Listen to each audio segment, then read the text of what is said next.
کو بتائیں گے کہ کیسے گورے سائنسدان اسلام کے آگے سر جھکانے پر مجبور ہو رہے ہیں، اور وہ کون سی 2 آیات تھی جن کی وجہ سے آئنسٹائن پاگل ہو گیا تھا۔ ناظرین گرامی، اس بات میں کوئی شک نہیں کہ قرآن سائنس کی کتاب نہیں ہے، بلکہ یہ نشانیوں یعنی آیات کی کتاب ہے۔ قرآن مجید میں 6666 آیات ہیں، جن میں 1000 سے زیادہ سائنس کے متعلق ہیں، یعنی ان میں سائنسی معلومات موجود ہیں۔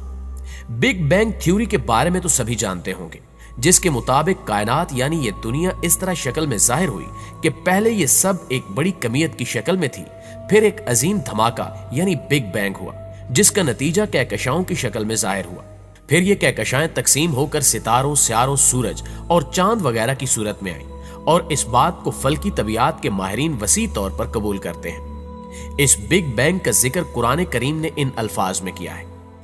اور کیا کافر لوگوں نے نہیں دیکھا کہ جملہ آسمانی کائنات اور زمین سب ایک اکائی کی شکل میں جڑے ہوئے تھے،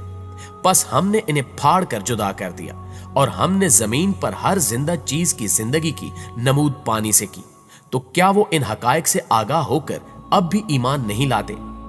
دوستو، رب کائنات نے یہاں تخلیق کائنات کے بہت بڑے راز سے بہت ہی آسان الفاظ میں پردہ اٹھا دیا ہے کہ جن سوالات کے جواب انسان برسوں سے تلاشتا پھر رہا ہے، وہ ایسے نپے تلے انداز میں عطا کر دیے گئے کہ عقل حیران رہ جاتی ہے۔ اور تو اور یہ بھی بتا دیا کہ یہ دیکھنے والے کون لوگ ہیں۔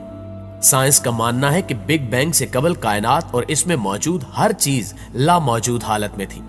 سائنسی زبان میں اسے صفر حجم اور لامحدود کثافت کے طور پر بیان کیا جاتا ہے۔ اس صفر حجم سے ایک دھماکہ ہوا، اور اس دھماکے کے پہلے سیکنڈ کے 1,00,000ویں حصے میں کائنات بے شمار انداز میں پھیل گئی، اور اس دھماکے کے نتیجے میں مادہ، توانائی اور وقت آزاد ہوا۔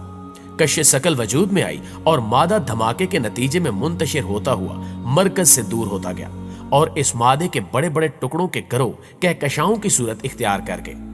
بگ بینگ کے وقت کا تخمینہ تقریباً 11 سے 20 ارب برس قبل کا وقت لگایا جاتا ہے، جبکہ محتاط اندازوں کے مطابق بگ بینگ کا ظہور آج سے 14 ارب برس قبل ہوا تھا۔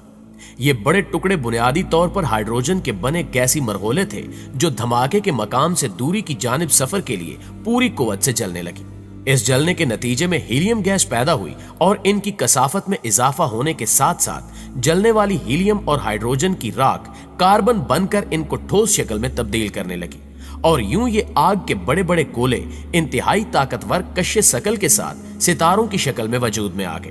جن میں سے ایک ستارہ سورج ہے جو ہماری زمین کا مرکز ہے، اور ان کی کشش کی بدولت ان کے گرد چھوٹے چھوٹے مادے کے ٹکڑے گردش کرنے لگے، جنہیں ہم سیاروں کی شکل میں جانتے ہیں، جن میں سے ایک سیارے یعنی زمین پر ہم رہ رہے ہیں۔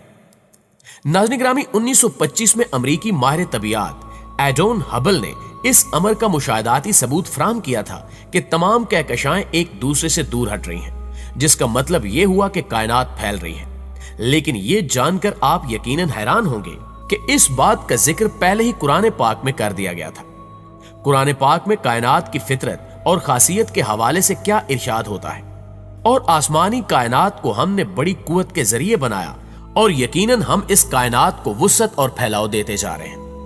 دوستو، یہ آیات پڑھ کر آپ کو حیرت تو ہوئی ہوگی کہ ایک کتاب جو آج سے تقریباً 1400 سال پہلے عرب کے ریگستانوں میں نازل ہوئی، اپنے اندر اس قدر سائنسی حقیقت لیے ہوئے ہے کہ اس میں سائنس کے متعلق ہر ایک بات درج ہے جو آج سچ ثابت ہو رہی ہے۔ ناظرین گرامی، اب ہم آپ کو قرآن پاک کا ایک اور ایسا سائنسی کرشمہ بتاتے ہیں جس نے ایک غیر مسلم کو مسلمان کر دیا تھا۔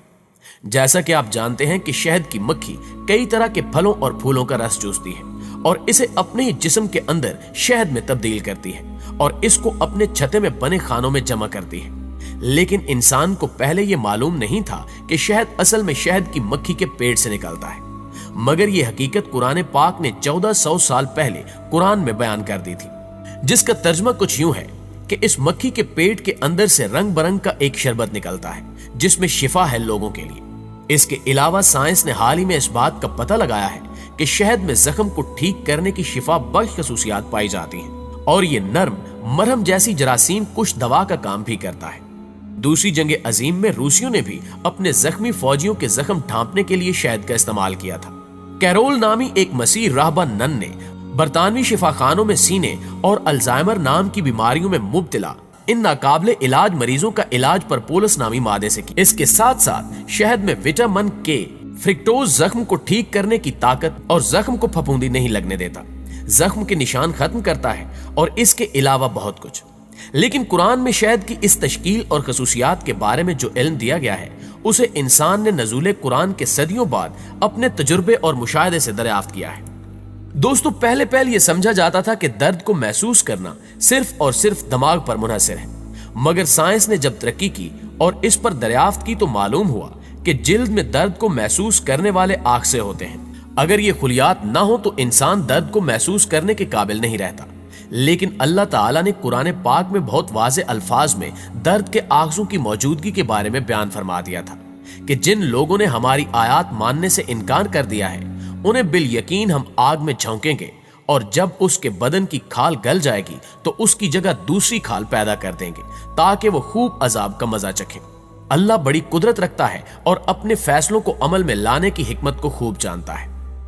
ناظرین گرامی، ان سب قرآنی معجزات کے بعد بھی اگر کوئی کہے کہ مذہب سائنس کے بغیر کچھ نہیں تو یقیناً وہ پاگل ہی ہوگا۔ جیسا کہ آئنسٹائن نے کہا تھا کہ سائنس مذہب کے بغیر لنگڑی ہے اور مذہب سائنس کے بغیر اندھا ہے۔ اللہ نے ایسی سوچ رکھنے والوں کے لیے ہی سورہ بقرہ کی آیت نمبر 23 اور 24 میں ارشاد فرمایا تھا،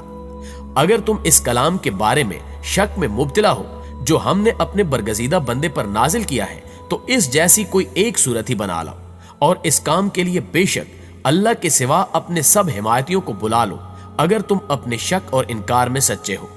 پھر اگر تم ایسا نہ کر سکو اور ہرگز نہ کر سکو گے تو اس آگ سے بچو جس کا ایندھن آدمی اور پتھر ہے، جو کافروں کے لیے تیار کی گئی ہے۔